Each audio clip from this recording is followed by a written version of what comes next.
Friends, ഇന്ന് മുട്ട കറിയാണ് വയ്ക്കാൻ പോണത്.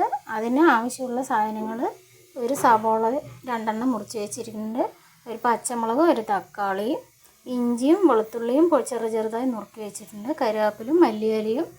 ഒരു പാത്രത്തിൽ തേങ്ങ പെരുംജീരകവും വെച്ച് അരച്ച് വെച്ചിട്ടുണ്ട്. അതിന് ആവശ്യമുള്ള സാധനങ്ങൾ: മുളക് പൊടി, മല്ലിപ്പൊടിയും മഞ്ഞൾപ്പൊടിയാണ്. ആവശ്യമുള്ള എണ്ണ ഒഴിച്ചിട്ടുണ്ട്. ആ എണ്ണയിൽ സവോള ഇടുക. കുറച്ച് സവോളയുടെ കൂടെ ഒരു പച്ചമുളക് ഇടുക. എന്നിട്ട് നന്നായി ഇളക്കി കൊടുക്കുക.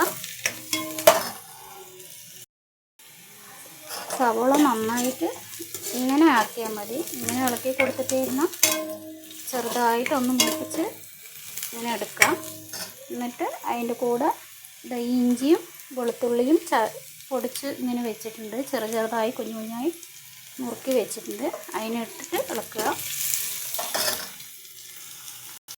അതിൽ തന്നെ ഇത്തിരി തക്കാളി ഇടുക. ഒരു തക്കാളി മുറിച്ച് വെച്ചിട്ടുണ്ട്, ഒരു തക്കാളി മതി. അതിൻ്റെ കൂടെ കറിവേപ്പിൻ്റെ ഇല ഇടുക.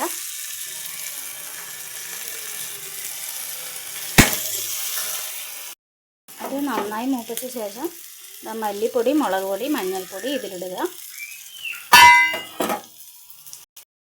അതിൻ്റെ കൂടെ തേങ്ങാപ്പാൽ തേങ്ങ അരച്ചതാണ് ഇതിലേക്ക് ചേർക്കുക. ഇതൊക്കെ ഇഡ്ഡലിക്കും ദോശയ്ക്കും ചപ്പാത്തിക്കൊക്കെ നന്നായിട്ടുണ്ടാകും ഈ കറി.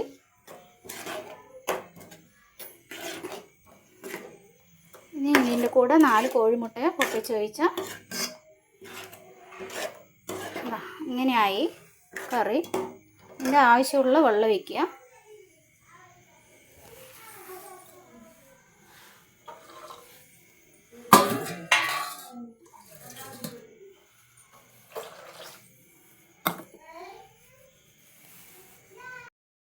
എന്നിട്ട് പാകത്തിന് ഉപ്പിടുക. ആവശ്യമുള്ള ഉപ്പിട്ടാൽ മതി. വേണമെങ്കിൽ കുറച്ച് തേങ്ങയില്ലെങ്കിൽ ഇടാം. കറി നന്നായി തിളച്ച് വന്നു. അതിൽ 4 കോഴിമുട്ട പൊട്ടിച്ച് വയ്ക്കുക.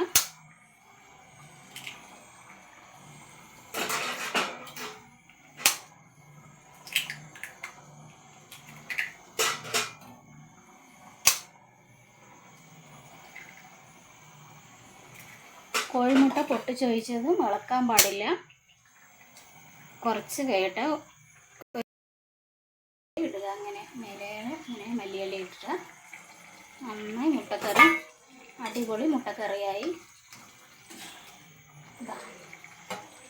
നന്നായിട്ടുണ്ടാകും. ഇഡ്ഡലി, ദോശ, ചപ്പാത്തി ഒക്കെ സൂപ്പറായിട്ടുണ്ടാകും.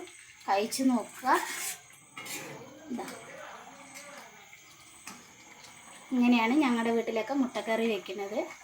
എല്ലാവരും ടേസ്റ്റ് ചെയ്ത് നോക്കിയിട്ട് എങ്ങനെയുണ്ടെന്ന് പറയുക. ലൈക്ക് ചെയ്യുക, ഷെയർ ചെയ്യുക.